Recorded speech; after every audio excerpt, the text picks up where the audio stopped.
Hello, Cryptonauts, and welcome back to another episode of Cryptocurrency Chat. I am your host, Jake Jabarelli, and John is again out. I'm sure having fun. Wherever he is, he's doing something fun. He sent me a picture earlier.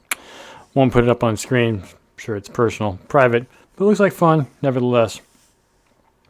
Today is January the 29th of... That's the 29th of January, actually, 2023. It's also Sunday night, so we've got two particular This Week in Coins and This Week in Crypto Twitter to get to. So let's just get to the news. You guys have seen this all before. This week in Crypto Twitter, Binance faces more insider trading allegations. Crypto this week was a mixed bag. After 3 weeks of consecutive growth, the fourth week of 2023 saw Bitcoin prices virtually unchanged since last weekend. And while Ethereum depreciated a little, several altcoins like Aptos, or APT, Axie Infinity, AXS, and Avalanche, AVAX, managed sizable rallies. On Monday, Connor Grogan, a director at Coinbase, alleged that there has been some pretty obvious insider trading at Binance in the last 18 months. This is not the first time such allegations have been made. Here is his tweet, which I will read shortly here. It appears that there's a pattern of Binance front-running over the last 18 plus months. And he gives a little bit of proof with these photos, or screenshots rather. Researchers on the crypto financial services platform Matrixport last weekend said that the end of the first day of Chinese New Year is an optimal time to open up long positions in crypto because based on the last 8 years, selling 10 days later nets an average profit of 9%. Their findings were shared widely on Monday. So yes, if you want to make money right after Chinese New Year. On Tuesday, Crypto Whale News account, that is Unusual Whales, announced the latest assets to be seized by authorities in the ongoing investigation into the now bankrupt FTX exchange's disgraced former CEO Sam Bankman-Fried, and we all thought he was down to his last 100K. Here's the breaking. Prosecutors have seized $50 million from Sam Bankman-Fried's account in the tiny rural Washington State Bank of Farmington State Bank, where last year he purchased a $11 million stake in the bank itself. I guess he doesn't have a little bit more money than he says he does. That day, El Salvador's Bitcoin-obsessed authoritarian president, Nayib Bukele, posted a multi-thread string of hit pieces criticizing his decision to coerce his country into accepting Bitcoin as legal tender. In his thread, he wants everyone to know that El Salvador is doing just fine. That day, the government paid out an $800 million bond that had matured. Crypto lender Genesis claims it is owed $21 million. We talked about this last Wednesday. By one Roger Ver, also known as Bitcoin Jesus. Roger has other ideas and responded to Genesis needs to be solvent before it fulfills his obligations as allegedly stipulated in their contract. Allegedly stipulated. In any case, there's a lawsuit going on. Republican U.S. Representative Bill Huizenga on Tuesday had some sharp words for the United States Securities and Exchange Commission, a regulator which has redoubled its efforts to control the crypto industry after the spate of recent bankruptcies like FTX. And I'm going to read Huizenga's comment. I 100% agree with Hester Pierce and Phil Graham on this. The SEC Gov has taken on the role of telling companies how to run themselves and investors how to invest. I'll lead the R's response to Gary Gensler's incessant desire to exceed his authority. There's a little picture here. Wall Street Journal. Also that day, Twitter user Paul at Darkport found a fascinating get-out clause buried in the legal bump of Porsche's NFT minting page. According to Paul, a clause that like this opens up discussions about the refundability of NFTs, discussions that regulators no doubt would like to hear more of. And I'll read a little bit of that. So something caught my eye in the Porsche NFT mint page that might just change the entire game for everyone. Yeah, this is going to suck for people who aren't following through on their perfect legalese. Twitter and Twitter user at Degentraland, who regularly tweets about NFTs, on Wednesday posted hefty stats from the launch of the Google Labs' new Bored Ape Yacht Club inspired crypto-integrated arcade game Dookie Dash.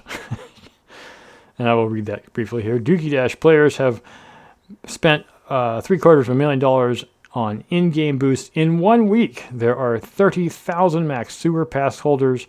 Average spend $25 per user, $100 monthly. Estimated monthly active revenue per paying user on Fortnite was only $27 in 2020. Come on, you labs.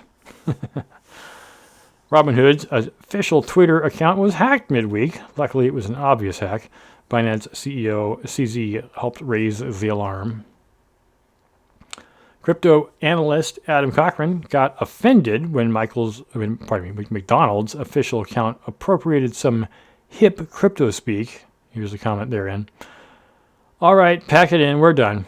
Just shut crypto down and forget it ever happened, because McDonald's sure as isn't tweeting "wag me at the bottom." On Thursday, crypto user Autism Capital, who regularly rants on industry news stories, posted a comprehensive list of FTX creditors, and it is big. Apparently, there's 116 FTX creditors. Yeah. The full 116-page unredacted FTX creditor list has been released. The document 574 found here. If you'd like to look through it, oh my goodness, there's a lot. And on that note, news also emerged this week that FTX execs were throwing their capital behind disgraced New York Congressman, Republican George Soros. Don't you mean George Santos? Who is currently on the wrong end of a Department of Justice criminal probe for allegedly being a compulsive scammer and certainly a liar. Sam Adams makes his comment. Finally, one of the Bored Ape Yacht Club founders had a somber announcement to make on Saturday and will be taking time off from the space. Here's Gordon Goner ETH. Some heavy news. A few days ago, I was told by my doctor I have congestive heart failure. Symptoms started last year out of the blue, and I've been put off seeking help like an idiot so I could keep working. But after testing, my doctor called and asked me to radically change my life. Oh, that sucks. All right, so moving on to This Week in Coins. Ethereum drops as Aptos, Axie, and Avalanche see big gains, as was mentioned in the previous article. Bitcoin and Ethereum dipped on Friday, dashing hopes for the crypto market's fourth consecutive week of market-wide gains, but the coins are still off to a much better year in 2023 than they had in 2022. And with that, I definitely agree, because we had a crash at the end of 2021, which led to 2022's pretty much down all around. As of Saturday morning, according to CoinGecko's price data, Bitcoin is flat over the past 7 days and currently trades around 23,000. Researchers this week said that the end of the first day of Chinese New Year is an optimal time to open up long positions in crypto because of the last 8 years selling 10 days later nets an average profit of roughly 10%. Ethereum is down 5.2% this week, trading around 1570.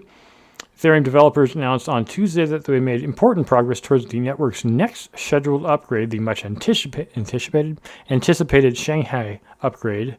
Shanghai will let stakers finally withdraw their ETH. You need to stake 32 ETH, or about $51,000 at current time, to start mining Ethereum. That is proof of stake mining. And any rewards that have accrued so far. Of course, if you invested in Coinbase, as an example, or other such smaller wallets, if you didn't put in $50,000 to get one node, you were probably sharing, but at that point, you'll still be able to recuse yourself from the blockchain. Other names saw healthy gains. Aptos enjoyed a blistering rally of 56% and currently trades at $17, a little over $17. The token has been rallying hard all this week. It's difficult to pinpoint just one reason, but a large part of the trading volume came from arbitrage trading in South Korea, where crypto is often priced at as much as 50 cents higher on some exchanges. Discrepancy has already been dubbed the kimchi premium when it comes to Bitcoin and can be exploited by savvy traders to turn small profits. Kimchi Premium is how Sam Bankman-Fried got started in crypto trading, just so you know.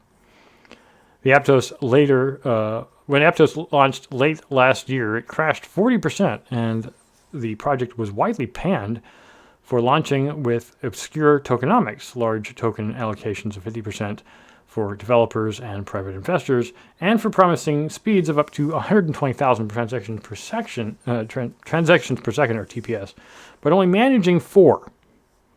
That's a pretty big discrepancy. Axie Infinity, the native token for the eponymous blockchain-based video game, blew up 25% this week and gained 22% on Monday alone after the token released 2% of the game's total supply onto the market. It's currently at 1144. Other notable rallies by leading cryptocurrencies this week included Avalanche, which blew about 16% to slightly over $20, OKB, which rose 13% to slightly over $38, and Polygon up 8.5% to slightly over $1. Crypto on the regulatory agenda. This week, regulators in the U.S. and Europe signal that they are continuing to keep cryptocurrency on their to-do list. On Monday, the New York Department of Financial Services published a new set of guidelines advising crypto companies on storage, use, and other responsible and compliance-friendly practices when holding digital assets for clients. On Tuesday, European Union lawmakers passed requirements for banks to disclose if they are dealing with cryptocurrencies. The proposals also allegedly include requiring crypto-friendly banks to hold more capital and other to offset potential crypto losses. However, the regulatory package still needs to be approved by the EU finance ministers and European Parliament. On Thursday, French regulators softened their approach to crypto licensing in the country and voted through an amendment allowing crypto companies to continue operating without a license until the European Union's landmark crypto regulations are brought into force. The bloc, BLOC, Landmark Markets in Crypto Assets, or the MICA bill, is a unifying regulatory framework that, if passed, will be applied to crypto across the Union. Voting will happen in April, and if passed, the rules will take another 18 months to be enforced. Finally, crypto-friendly Republican Senator Ted Cruz, really, I didn't know that, continued to push to get Bitcoin on Capitol Hill. Again, I didn't know that, and I follow this guy all the time. Not because I want to. On Wednesday, he issued a directive encouraging operations managers at the House of Representatives and the Senate to work with people that accept crypto. Cruz's proposal envisions vending machines and gift shops as places for crypto-savvy Washington, D.C. folk to spend their hard-earned Bitcoin. All right, I don't believe any of that, but I should probably go read up on it. Let's move on to some very interesting news. I'm actually very much in favor of this because it's something that John and I have been trying to do, not explicitly Spatial Labs, but nevertheless. Backed by JayZ's Web3 hardware startup, Spatial Labs raises $10 million. And that is just the tip of the iceberg, as it were. Founder Idris Sandhu opened up his crypto hardware play and brainstorming with his big brother, celebrity investor, JayZ. So why is this so important? I mean, in particular, this is something that I personally am interested in seeing a thing come to market. It is so great to see Sandhu actually doing this. So they have this 13 millimeter chip, which is 13 millimeters? So it's like 1.3 centimeters, relatively small. I mean, that's less than half an inch. For any Americans who don't know what millimeters are. This LNQ1 chip, and it can be sewn or embedded into any physical fashion items. I mean, technically it can be sewn into anything it can be sewn into, and I'm not talking about flesh, I'm talking about clothing. But using NFC on the clothing can be connected to an NFT or some other metaverse thing. In particular, the fact that you could actually be wearing the item and then see your avatar in the metaverse with the same item on. For me, the advantage, the huge advantage of this is that then to some degree, obviously if people don't physically modify the clothing, that the clothing itself can now be NFT'd. That is, you can have unique clothing. You think about how Supreme operates, right? Supreme makes all these unique one-offs, or not one-offs, but very limited run things. And then, of course, those things can be resold. But how do you know it's official? Well, you know it's official with something like this LNQ1 chip. And that the thing is actually sewn into the clothing or is part of the clothing. And then you know that explicit thing is tied explicitly to something on the blockchain. Now, does that mean that people are going to keep their clothing longer?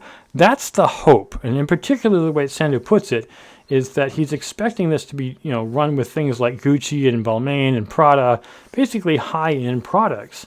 The kind of things you'd think you'd want to be keeping on you for a really long time. I'm thinking in particular watches, but let's say it was a bag, or let's say it was shoes, let's say it was a really, really nice sport coat or leather jacket. You're going to keep that for a while.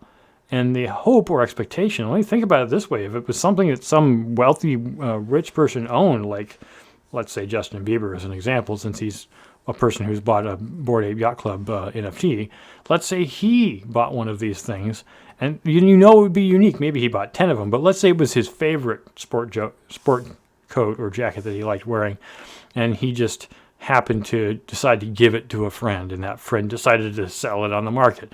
You'd know it was authentic because it actually had the embedded chip. And of course, would it be possible for a person to take the chip out and resew something? Yes, it would absolutely be possible, but it would then at that point change the clothing. I mean, can you make a piece of clothing look completely like it did before? Yeah, it's probably possible, but if you tear something, you get something out of it after it's been sewn in, it's going to be hard to make it look original. A tear in clothing it's going to be tricky. Not impossible, but tricky. There's going to be some show for the fact that something was changed.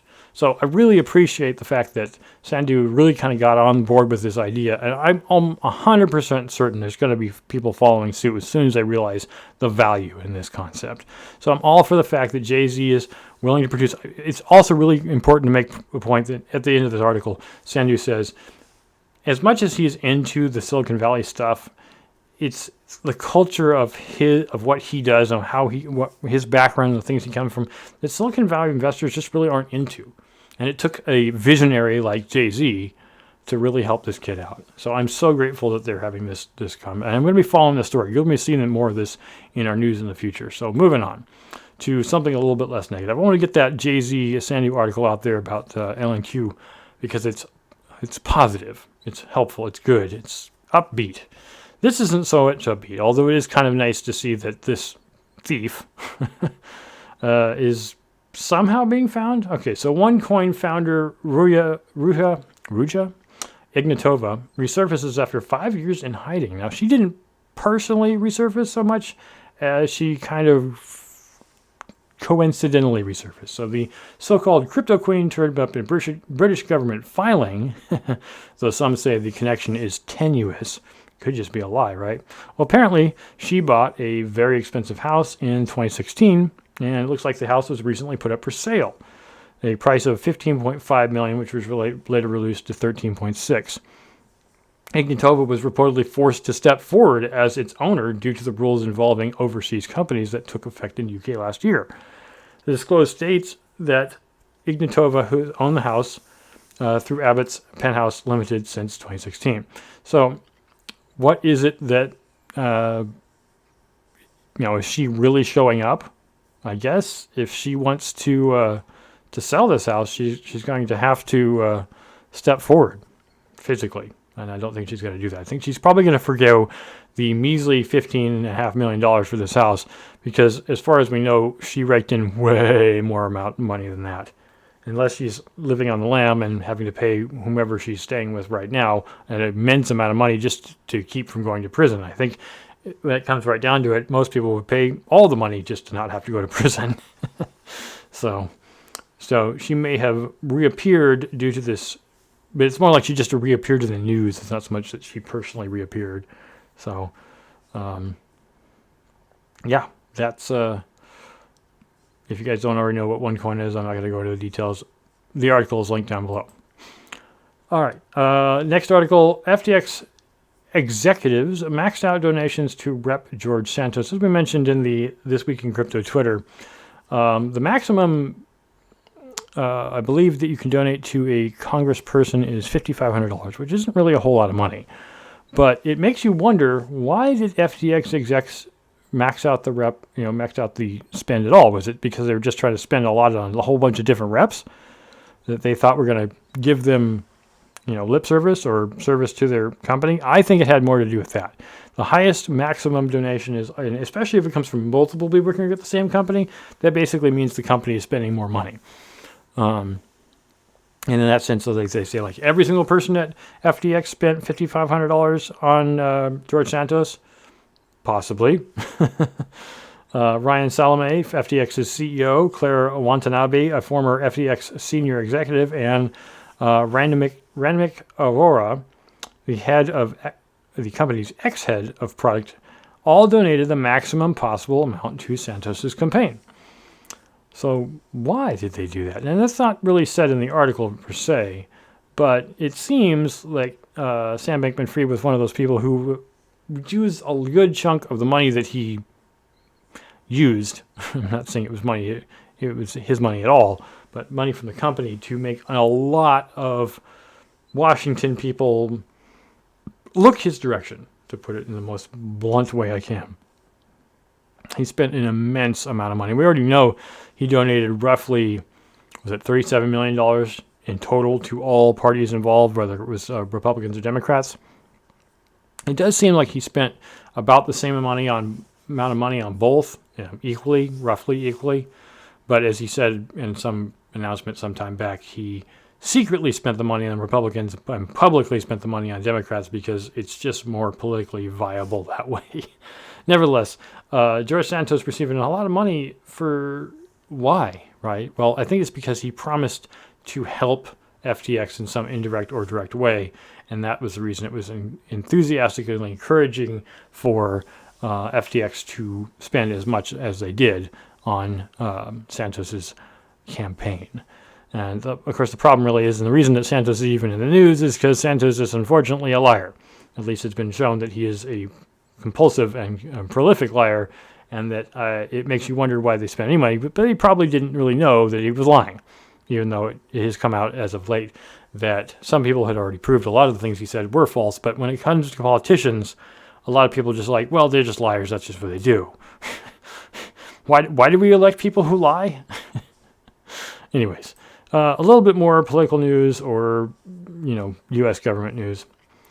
SEC Chair Gary Gensler says there are 3 ways to tell if a crypto project is a scam. And I'm just going to get straight to that because there's no point in beating about the bush. He lays it right out. 1, the crypto project can't provide clear documentation regarding how it works or how it plans to deliver on its goals. Doesn't that sound like almost every single project you've ever heard of? 2, the project can't demonstrate that it is in regulatory compliance. I would say that's probably most of them, sadly. I'm not saying every single one is. And 3, the project can't easily explain what it is at all. I think the way he's defining with these 3 rules is kind of just anything that's a scam and not necessarily a crypto project is a scam. But if the project is really vague, like, well, we exist and you should invest in us, it's probably a scam. Or if it's just hype, like it's, Squidcoin, which was all hype. There was nothing there. It was all hype in the beginning. And I really feel sad for the people who got rug pulled on Squidcoin. But these 3 rules are pretty much the rules for any scam. And I don't know if he meant to be super vague in the way that he describes this, or is it just that's a way that you can give it to a particular project that happens to be crypto based. So thanks, Uncle Gary. Thanks for giving us these almost obvious statements. There's not really much more I can say on that. So with that, there is not much more to say about this episode this week. We appreciate you, everyone listening in. Of course, I would like to make mention that we have this coin tree. And hey, if you want to get your own coin tree, they're free, just like Linktree. I don't even know if there's a paid method for Cointree right now. It's primarily for crypto people. You can obviously donate here if you'd like. And we have 2 asset-aware addresses for Raven and Evermore. You can also check out all of our social media at the very bottom. And then we made this other page here to just help people be able to book events. Just so you guys know, coming up in February, which is just around the corner. I mean, technically this is Sunday when I'm broadcasting, which means it's got to be this week. This week, we're going to be having our first interview with our guest. And then every single week following through all of February, we're going to have more guests on. So be sure to check out those videos when they come out, or audios wherever you pick up our podcast. We appreciate it. As I say at the end of every single show, thanks for watching. Thanks for listening. Stack sats and hodl. Adios.